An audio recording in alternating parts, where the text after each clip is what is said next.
Good evening YouTube, salutations. Have you missed me? Most likely not. I have been gone for a few months and so this is my first Homebrew Wednesday in like forever. Reasons why? Time and inclination mainly. Beer making or beer production has been on the decline since my boiler gave up the ghost. I'm in the process of constructing a new one. Maybe a video to follow on how that's going, but for now this is just a really very quick in terms of at least the hello to all you guys to say I'm back, and it wouldn't be right to do this without some sort of a homebrew. There's no beer in the kegs at the moment, but what I've dug out of the fridge is this. I don't know if you'll be able to read this. The writing is fading somewhat and there's a lot of chill haze on that, or condensation on the outside of the glass. Essentially, that is 2014 vintage, so 2 years old this stuff, crabapple wine. Sourced locally, just down the road. And this bad boy came out at 17% ABV. This is last but one bottle. So, have a glass this evening. This stuff pours like a dessert wine. It is, yeah, there you go. Have a little look at this one. Nice and clear. Lovely little drop this. It is just like sherry from memory. Oh yeah, really sweet. And do you know what, that's mellowed a little bit. A lot of the tannins have dropped out of that. It's a shame there's only 2 bottles left. I'm like the only bugger who likes this stuff though. My wife doesn't drink it. I offer it to family. They have half a glass at best and say that's enough for me, thank you. But you know what, I'd make it again. So anyway, content. That's why we're all here. Okay, so yeah, I haven't been doing a whole lot. Done a couple of kit beers. Made some elderflower champagne earlier in the year. All very well and good, but I've been on the proper down low since the boiler went down. So beer is in the offing in the not too distant. But for now, I'd like you to have a look at some footage I recorded over the last week when I came to use my cider press for the first time. It's not a cider, it's a Cyser, which as I understand it is the bastard love child of a cider and a mead. So it's apples and honey. Yeah, take a look at what I've got to show you. Hope you enjoy it. I probably won't come back at the end, so yeah, happy Homebrew Wednesday. Great to be back, and yeah, please enjoy. Thanks. Bye. Okay, here we are on Wiggley Lane, which is going to be the overall name, or something involving that for the name of this drink. Let's show you what I'm looking at. See if you can see what I can see. Well, they're chucking apples. Have a look at that. These bad boys are fresh as, look, there's already falling on the ground down here. Ladder in the background. And I've just had a taste of it, and these things are like golden delicious, but they are, I don't know, maybe a little bit more tart where they're crab apples. Anyway, I've got to pick about 15 kilos of these for, I reckon, 4.5 litres of Cyser. So, yeah, I'll be back in a bit. I'll show you what I've got. Thanks. Well, there you have it. Just over £30 crab apples.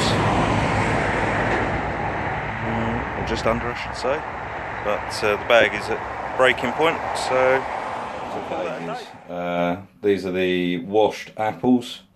Next stage is going to be to roughly chop them, then get them in, there's a workstation for the chopping, then in the Kenwood, get them pulped, transfer them to this bin for now.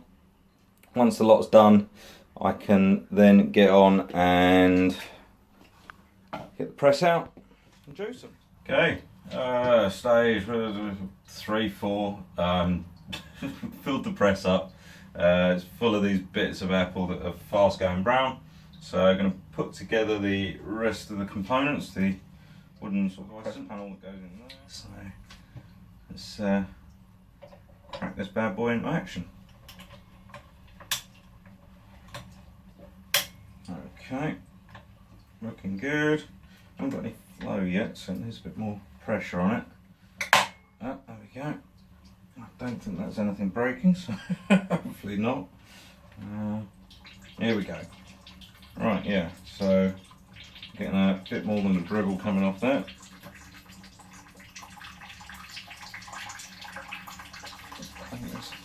little bit more.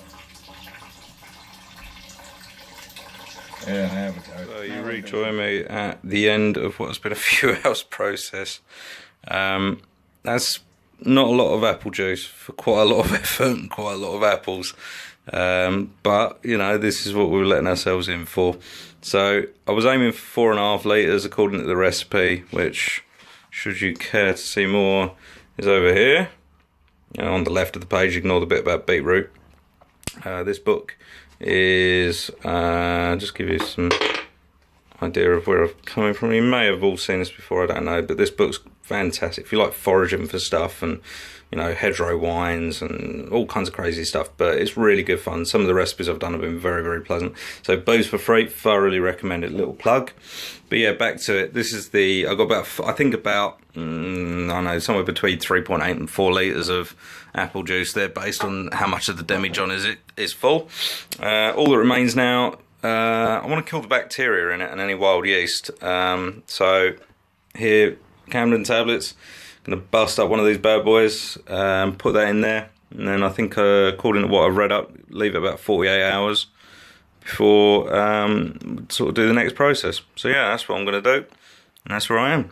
Join me in a couple of days to see where we go from there. All right, thanks. Hello YouTube, welcome back to this Cyser experiment. A little 1 gallon recipe I've been doing, apples, honey.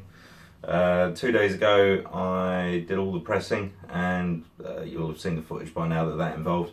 Now the Camden tablets have had a 48 hours to work on the apple juice, which is down here, as you can see.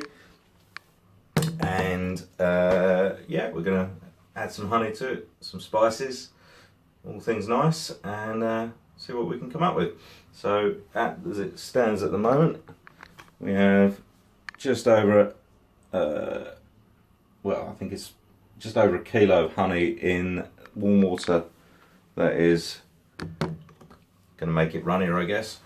And I am over here on the hob. We've got the stock pot currently sanitizing. And the idea, I think, is we basically heat the apple juice to, it says lukewarm temperature. The honey gets added to that, give it a little time to cook, but apparently it's really important not to boil. And then we're adding some spices. What we've got down here, you see yeast here, yeast nutrient, cinnamon stick, and cloves. Ignore the recipes in the background, that's for something else. But yeah, so we're going to throw all that in together, see what it does, put it in a fermenter, and let it go. All good. See you in a bit. I was wondering, what temperature is lukewarm? Quick Google later, and I'm looking anyway. I have now set up the temperature probe. That's just sanitizing. That'll be done in a bit. We'll get the lid on it, and yeah, we're going to aim for 40 degrees. That's the plan. Apple juice is sitting at just over 40 degrees, and we are ready to rock and roll. First thing will be to put spices into the apple juice, and yeah, let's do that. We are honey in, spices in, and that is coming on board. Okay, so from now I'm going to put the lid on that, because I want to get this down to 20 odd degrees so that I can get a gravity reading from it, and then we'll bung it in the demijohn. Let it do its thing. Cool. Finished article. Well, finished to a point. It's still over temp, so for the moment everything's just gone back into demijohn with the spices. I need to get that down at about 20 degrees, at which point we'll look to pitch the yeast and the yeast nutrient, and yeah, then we'll just sit on it until it starts to clear, at which point there's plenty of racking to be done. It turns into doing much like a wine, I guess. So that's it for now. Yeast has been pitched. Lock on. See a few cloves sitting in there. At the back you got the cinnamon stick, and then here the trial jar. Now, this brought me a lot of pleasure. I don't know if I'll be able to show you this, but we are sitting. Let's see if we can focus in on that.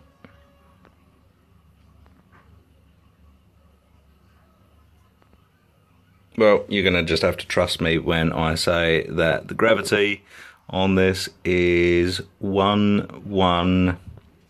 So have a look at that. 1-1. 1102, 104, 1106, 110.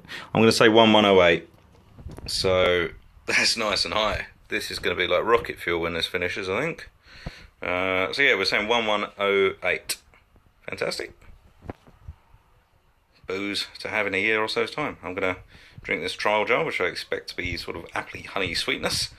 And yeah, thanks for watching. Cheers. Bye. We're underway. This is maybe a couple of hours after pitching the yeast. The fermentation is happening. That shit has gone off like a rocket. I mean, this is obviously early stages, but 2 hours, 3 hours maybe? So, that's really cool. Final thoughts. We are, I think, 48 hours into actual fermentation. It's in the fermentation chamber. Everything's going swimmingly. Plenty of bubbles, no blowout, although the blowout tube is in place. So I can't ask for more. I am going to enjoy a Fuller's ESB. First beer of the week. I'm going to watch a few Homebrew Wednesday videos, a little bit of transfer deadline day. And yeah, hope you enjoyed it. Please like, share, subscribe. Come and see me again. Have fun. Happy Homebrew Wednesday.